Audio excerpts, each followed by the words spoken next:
Et nous allons lire le chapitre 24 de l'évangile de Luc, qui est l'un des plus anciens témoignages qui a été écrit sur la vie de Jésus. Il a été mis par écrit par Luc dans les années après la mort et la résurrection du Seigneur, à partir des témoignages des premiers disciples de Jésus.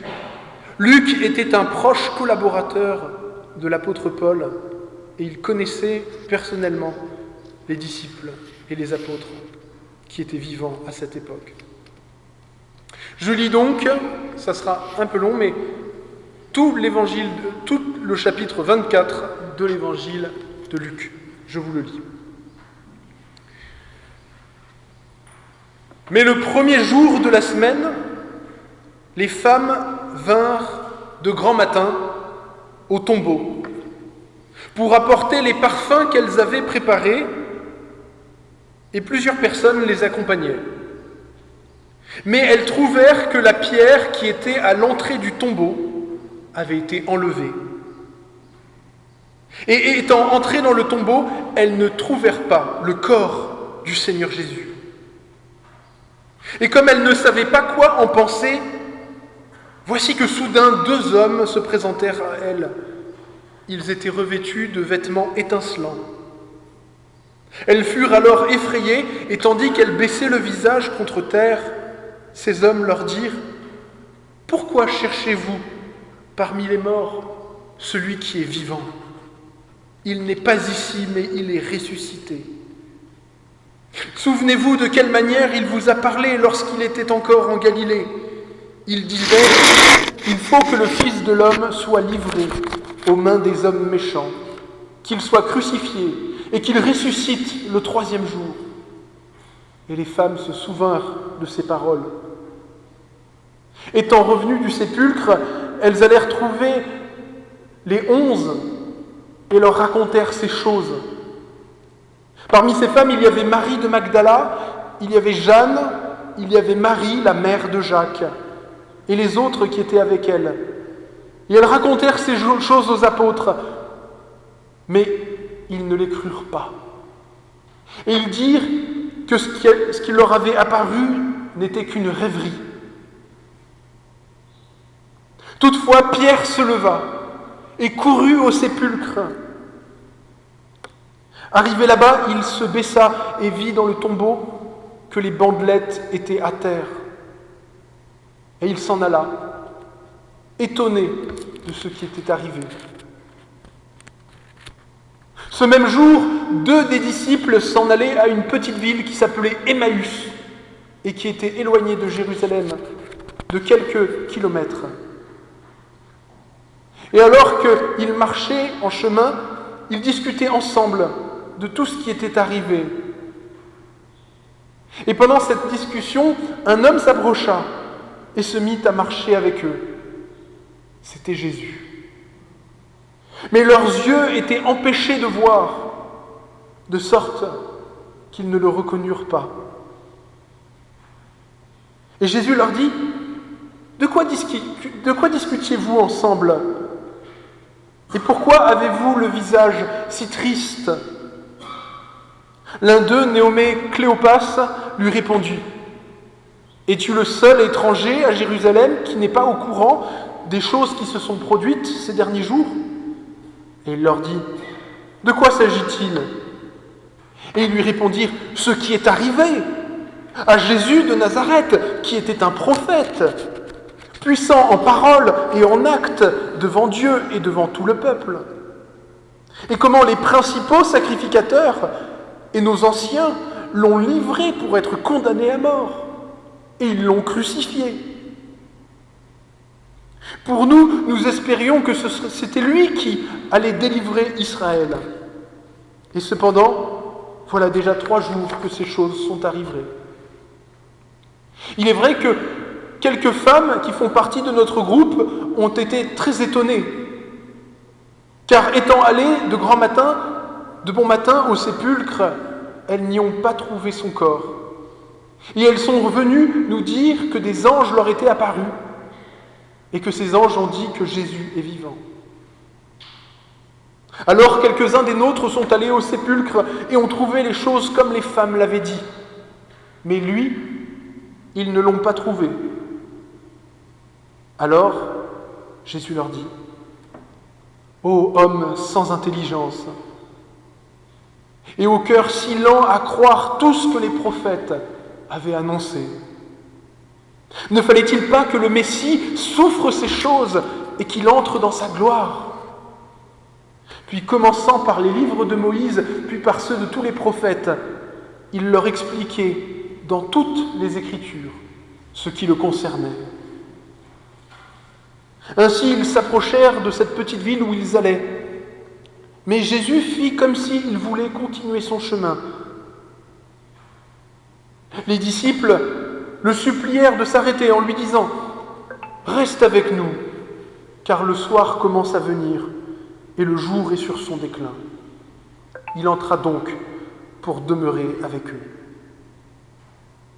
Et comme il était à table avec eux, Jésus prit du pain et rendit grâce. Puis l'ayant rompu, il le leur en donna. Alors leurs yeux s'ouvrirent et ils le reconnurent. Mais il disparut de devant eux. Ils se dirent alors l'un l'autre, « Notre cœur ne brûlait-il pas au-dedans de nous lorsqu'il nous parlait en chemin et qu'il nous expliquait les Écritures ?» Et se levant à l'heure même, ils retournèrent à Jérusalem et ils trouvèrent les 11 et ceux qui étaient avec eux assemblés, qui disaient eux aussi, « Le Seigneur est vraiment ressuscité. Il est apparu à Simon, c'est-à-dire Pierre. » À leur tour, ils racontèrent ce qui leur était arrivé en chemin et comment ils avaient reconnu Jésus lorsqu'il avait rompu le pain. Comme ils tenaient ces discours, Jésus lui-même se présenta au milieu d'eux et leur dit « La paix soit avec vous. » Mais eux, frappés de stupeur et d'épouvante, croyaient voir un fantôme. Et il leur dit « Pourquoi avez-vous peur ? Et pourquoi s'élève-t-il de telles pensées dans vos cœurs ? Voyez mes mains, voyez mes pieds, c'est moi. Touchez mon corps, regardez-moi. Un fantôme n'a ni chair ni os comme vous voyez que j'en ai. » Et en disant cela, il leur montra ses mains et ses pieds. Et comme dans leur joie, ils n'arrivaient pas à croire encore, tant ils étaient étonnés, il leur dit « Avez-vous ici quelque chose à manger ?» Ils lui présentèrent ce qu'ils avaient, un morceau de poisson rôti et un peu de miel en rayon. Il le prit et en mangea en leur présence. Puis il leur dit « C'est là ce que je vous disais lorsque j'étais encore avec vous. Il fallait que tout ce qui a été écrit de moi et qui me concernait dans la loi de Moïse et dans les prophètes et dans les psaumes soit accompli. » Alors il leur ouvrit l'esprit pour qu'ils comprennent les Écritures. Et il leur dit « Ainsi est-il écrit, et ainsi fallait-il que le Christ souffre et qu'il ressuscite des morts le 3e jour, et que qu'en son nom soit prêché la repentance et le pardon des péchés à toutes les nations, en commençant par Jérusalem. Or, vous êtes maintenant les témoins de ces choses, et voici, je vais vous envoyer ce que mon Père a promis. Pour vous, demeurez dans la ville de Jérusalem jusqu'à ce que vous soyez revêtus de la puissance d'en haut. » Il les mena ensuite, quelques jours plus tard, dehors, jusqu'à Béthanie, et élevant ses mains, il les bénit. Et il arriva, comme il les bénissait, qu'il se sépara d'eux et fut élevé au ciel. Et eux, l'ayant adoré, s'en retournèrent à Jérusalem dans une grande joie. Et ils étaient continuellement dans le temple, louant et bénissant Dieu. Amen. Voilà la lecture de la fin de l'évangile de Luc. L'évangile de Luc raconte dans ce passage juste avant comment Jésus, le Christ, est mort sur la croix. Et dans le passage que nous avons lu ce matin, il raconte quelque chose qui, pour les gens de l'époque, était absolument incroyable, impensable. Bien plus impensable que ça ne l'est même pour nous aujourd'hui. Les premières personnes à découvrir le tombeau vide, à proclamer que Jésus est ressuscité, c'est ce groupe de femmes. Ce qui est touchant, c'est que dans la société de l'époque, le témoignage d'une femme n'avait pas de valeur. Chez les Juifs, on disait, chez les rabbins, pas dans la Bible, mais les rabbins de l'époque disaient « il faut 4 femmes pour valoir le témoignage d'un homme ». Parce que les femmes ont une imagination débordante et elles sont instables. Voilà ce qui se disait à l'époque. Et dans la société grecque, alors là c'était encore pire. On pouvait avoir 50 femmes qui pouvaient affirmer quelque chose. Si un homme affirmait le contraire, c'était cet homme-là qui avait raison. Le témoignage d'une femme ne valait rien. Moins qu'un esclave. Et Jésus, par les anges, choisit de révéler à ce groupe de femmes, qui sont les premières à croire. Et lorsqu'elles viennent trouver le groupe des disciples et des apôtres, que Jésus avait mis à part pour devenir des témoins, ces gens avec qui Jésus avait passé le plus de temps, la Bible nous raconte que quand ces femmes ont annoncé que Jésus était ressuscité, que le tombeau était vide, ces hommes étaient si apeurés, si troublés, que le texte nous rapporte, ils n'ont pas cru. Et ils ont dit, elle délire. Ces hommes sur qui l'Église de Dieu a été bâtie.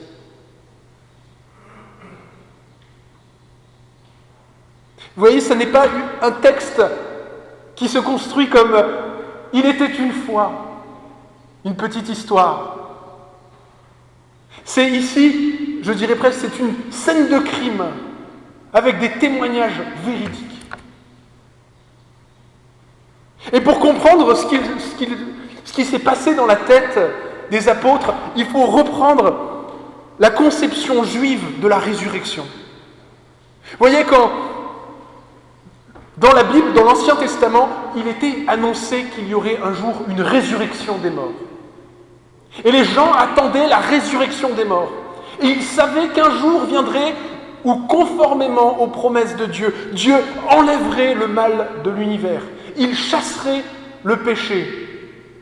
Il détruirait la mort et qu'il permettrait, il y aurait le jugement et la résurrection de la chair.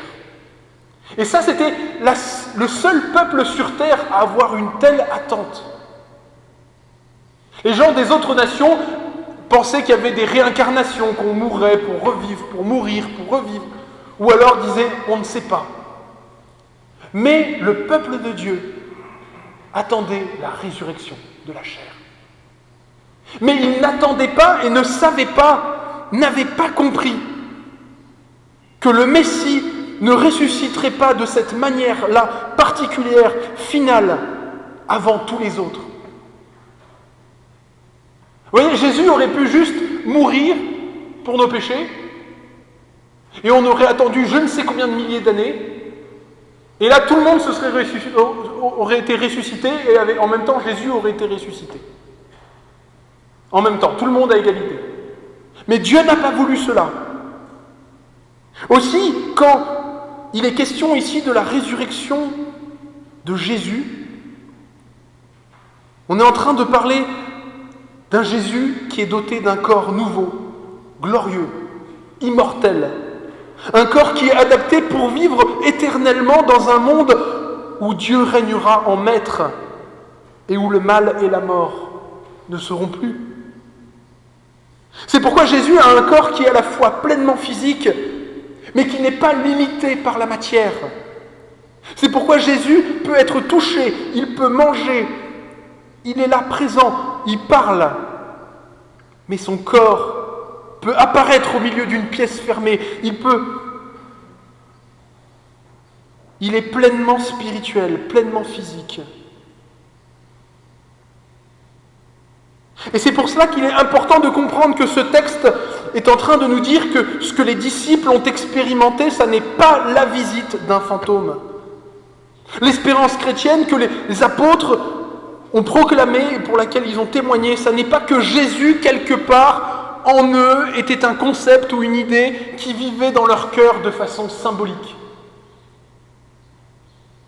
Mais ce qu'ils ont voulu dire, c'est que Jésus est vraiment revenu à la vie dans son propre corps physique, dans un corps transformé, glorieux, immortel, alors même que la résurrection finale n'avait pas encore eu lieu. Tout ça pour nous dire que les promesses de Dieu, du Dieu d'Abraham, d'Isaac et de Jacob, concernant le fait du jugement et de la résurrection de la chair, que tout cela est vrai. Et il y a 2000 ans, quand Jésus a dit « Vous proclamerez ces choses aux nations et des gens de toute la terre entendront parler et certains croiront », eh bien ces choses se sont accomplies. Et c'est ce qui fait que vous êtes là ce matin, pour célébrer la victoire de Jésus sur la mort. C'est pourquoi cette histoire, en fait, elle nous pousse dans nos retranchements. Face à cette histoire, il n'y a que deux possibilités. Soit Jésus est vraiment ressuscité et il s'agit du fait le plus incroyable, le plus décisif, le plus important de toute l'histoire de l'humanité. Soit ça n'est pas le cas et Jésus est le plus grand fraudeur, le plus grand menteur et les apôtres sont les gens les moins fiables de l'histoire de l'humanité. Et l'apôtre Paul écrit ceci lui-même. Lui qui avait été un ennemi de la foi chrétienne, il écrit, après s'être converti, il écrit « Si Christ n'est pas ressuscité, notre prédication est vaine, votre foi est vaine. Et si Christ n'est pas ressuscité, votre foi est une illusion, vous êtes encore dans vos péchés, et par conséquent, même ceux qui sont morts en Christ sont damnés et perdus. » Et si c'est dans notre vie terrestre seulement que nous espérons en Christ, nous sommes les plus à plaindre de tous les hommes. Mais il ajoute, mais en réalité, le Christ est revenu vraiment d'entre les morts, nous donnant ainsi la garantie que ceux qui sont morts ressusciteront également. C'est pourquoi l'apôtre Paul, dans une autre de ses lettres, fait la liste de tous les gens qui ont vu le Christ ressuscité. Et il dit, le Christ est apparu à Céphas, c'est-à-dire à Pierre, puis aux 12. Ensuite, il est apparu à plus de 500 frères à la fois, dont la plupart sont encore vivants et dont quelques-uns sont morts en martyrs. Ensuite, il est apparu à Jacques, puis à tous les apôtres. Et après eux tous, il m'est apparu à moi aussi, mais comme à un avorton que je suis, car je suis le moindre des apôtres. Et je ne suis pas digne d'être appelé apôtre parce que j'ai persécuté l'Église de Dieu.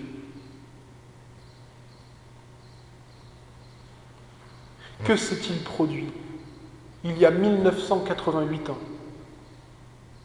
pour que la face de la terre change autant? Pour que, comme le dit un historien d'ailleurs de confession juive, que s'est-il produit pour que les disciples qui étaient aussi déboussolés, qui étaient aussi désespérés, enfermés à double tour, craignant la persécution, quel événement a-t-il fallu pour que cette bande de juifs découragés et abattus soit transformée en la société missionnaire la plus sûre d'elle-même de toute l'humanité? Que s'est-il produit ce matin-là? Parce que, voyez-vous, les apôtres sont morts en martyrs. Martyrs en grec, ça veut dire témoin. Et c'est pour cela que Jésus les avait choisis. Les frères de Jésus qui ne croyaient pas en lui, alors que Jésus était vivant, ont cru en lui après sa crucifixion et sa résurrection. L'apôtre Paul, qui était un ennemi de la foi chrétienne,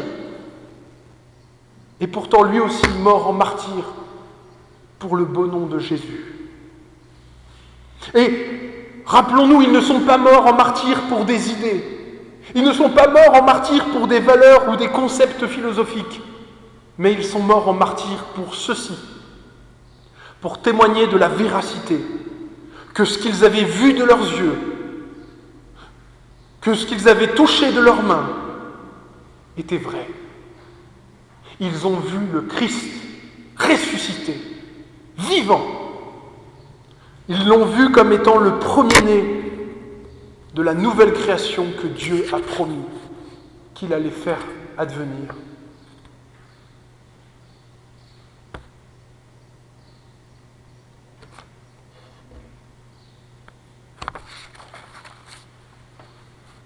Ce miracle de la résurrection,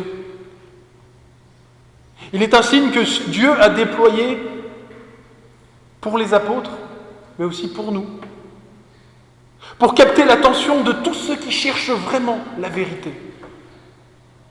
Ainsi que Jésus lui-même l'avait dit, « Demandez et l'on vous donnera, cherchez et vous trouverez, frappez et l'on vous ouvrira. Car quiconque demande reçoit, celui qui cherche trouve, et l'on ouvre à celui qui frappe. » Les apôtres ne sont pas des menteurs. On ne meurt pas pour des mensonges qu'on sait faux. Et surtout pas tout seul. Lorsque les hommes inventent un mensonge, ils cherchent la gloire, l'argent ou le sexe. Aucune de ces choses n'a été donnée aux apôtres. Lorsqu'on invente un mensonge, les ennemis n'expérimentent pas ces choses. Lorsque les gens se bercent d'illusions, ce sont les gens qui avaient médité cela dans leur cœur. Ce n'est pas, par exemple, les frères de Jésus qui n'y croyaient même pas, ou les apôtres eux-mêmes qui n'y croyaient pas lorsque les femmes sont venues le leur dire. Oui, la résurrection est une preuve logique et sensible pour ceux qui cherchent la vérité. Et si dans votre cœur ce matin vous n'avez pas encore la foi, c'est par là que vous devez commencer et exercer votre jugement. La résurrection de Jésus de Nazareth est l'événement le plus incroyable, le plus important, le plus significatif. Il est une vérité qui vaut plus que tout l'or du monde et qui est la clé pour comprendre la réalité de ce monde. Parce qu'il répond en même temps à deux questions. Dieu existe-t-il vraiment ? Et deux, la foi chrétienne est-elle vraie ? C'est pourquoi la résurrection de notre Seigneur est plus importante que la découverte de l'Amérique par Christophe Colomb, que la victoire contre l'Allemagne nazie, que le premier homme qui a marché sur la Lune. Tout cela n'est rien par rapport au jour où Jésus de Nazareth a vaincu le tombeau et est apparu à ses disciples, pendant plusieurs jours après d'ailleurs, avec un corps glorifié et immortel pour les siècles des siècles. Oui, ce jour glorieux où Dieu a vaincu la mort, l'ennemi par excellence du genre humain, notre ennemi à chacun. Alors, pour conclure, nous pouvons dire que cet événement de la résurrection ne nous laisse le choix qu'à ce dilemme. Jésus l'avait prédit, il avait dit « Ou vous êtes avec moi, ou vous êtes contre moi ».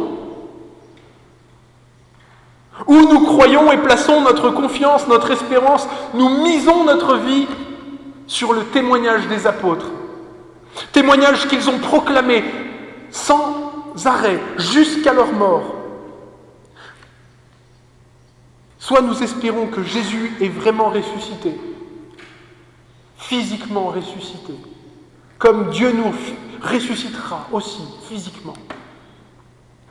Ou alors nous pouvons faire comme le monde, qui, même sans forcément nous le dire explicitement, croit et espère que cette histoire n'est qu'un hoax, une fake news, un canular, et que quelque part, le cadavre de Jésus de Nazareth finit de se décomposer quelque part en Judée. Mais je préviens ceux qui choisissent la deuxième option. Cela m'apparaît une espérance bien dangereuse et bien bancale. Parce que si on lit Paul, Pierre, Matthieu, Jean, Jacques, si on va chercher d'ailleurs ce qu'ont compris et la façon dont ont vécu la génération de chrétiens qui a succédé aux apôtres et qui avait entendu de leurs oreilles les témoignages des apôtres de façon directe, ça ressemble vraiment, mais alors vraiment, pas du tout à un canular. Ça ressemble à des gens qui savent ce qu'ils ont vu, qui savent avec certitude, oui, ce en quoi ils ont cru. Et qui ont été prêts à mourir, à souffrir, à être torturés, à endurer la faim, la soif, les longues marches pour aller prêcher à des gens qui habitaient à des milliers de kilomètres et leur dire « Le Dieu unique ouvre maintenant un temps pour être réconcilié avec lui. Parce que viendra le jour où il y aura un jugement et où les hommes peuvent être sauvés et vivre pour l'éternité. »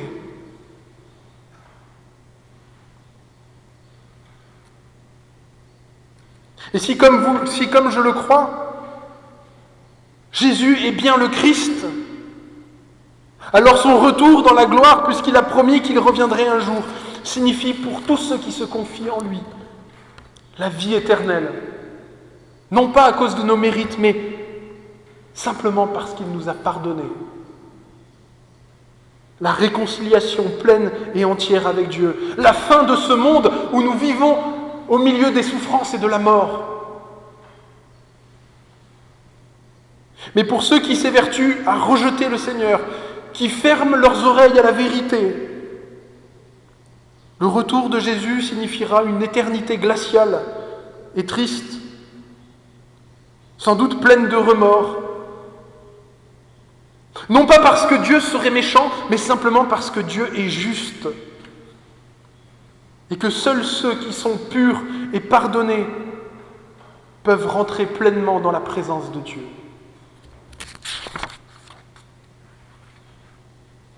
C'est pourquoi, jour après jour, quelles que soient les épreuves que nous endurons dans notre vie, nous avons constamment besoin de nous rappeler que la vie éternelle est au-devant de nous.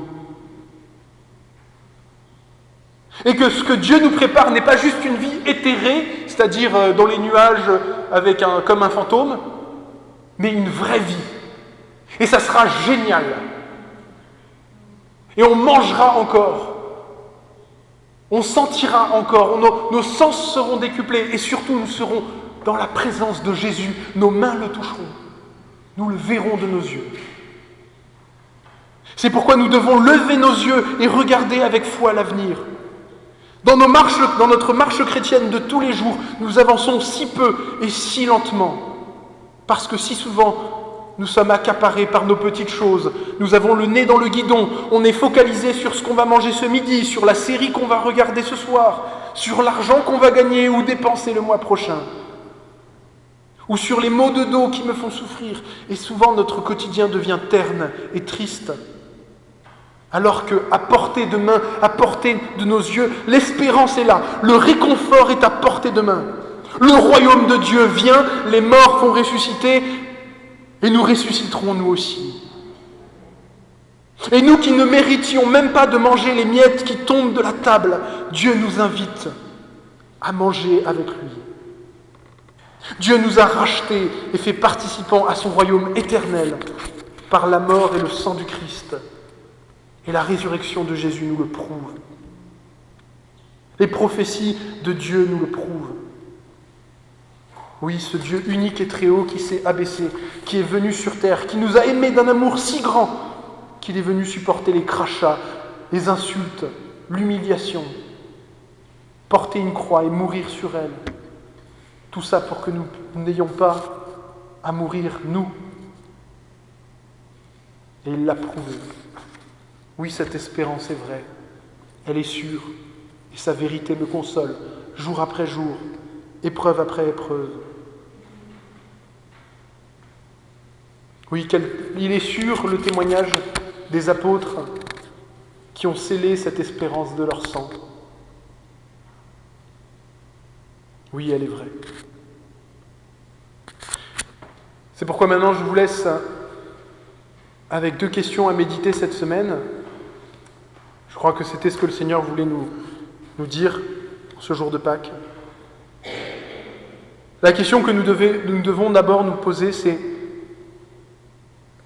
est-ce que je réalise que Jésus est la vérité et qu'il est vraiment vivant?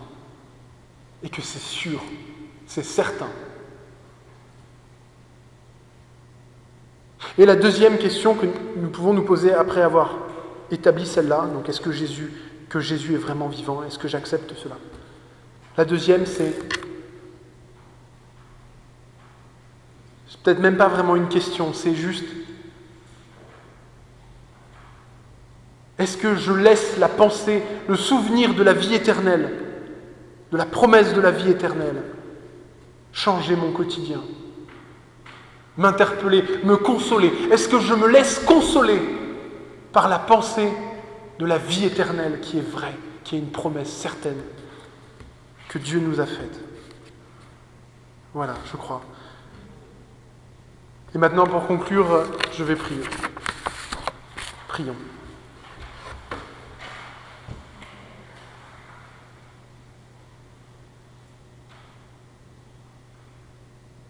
Ô Seigneur, quelle est grande la folie des hommes. La folie, Seigneur, de tous ceux qui ne veulent pas, Seigneur, te connaître, pas te voir. Seigneur, y a-t-il condition plus terrible que celle de l'être humain, accablé de la mort et de la souffrance dans ce bas monde, et qui n'arrive pourtant pas à trouver le chemin que tu lui as donné pour de la guérison?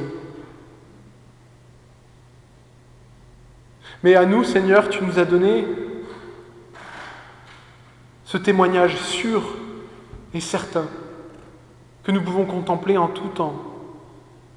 Oui, Jésus-Christ est vraiment ressuscité. Et cette vérité, Seigneur, vient changer nos vies à jamais. Fais grandir, Seigneur, notre foi, car si souvent nous sommes comme les apôtres, si prompts à douter alors que tout est devant nos yeux. Donne-nous, Seigneur, de vivre pour toi et de trouver en toi notre réconfort chaque jour de notre vie. Oui, tu nous ressusciteras, nous aussi. Amen.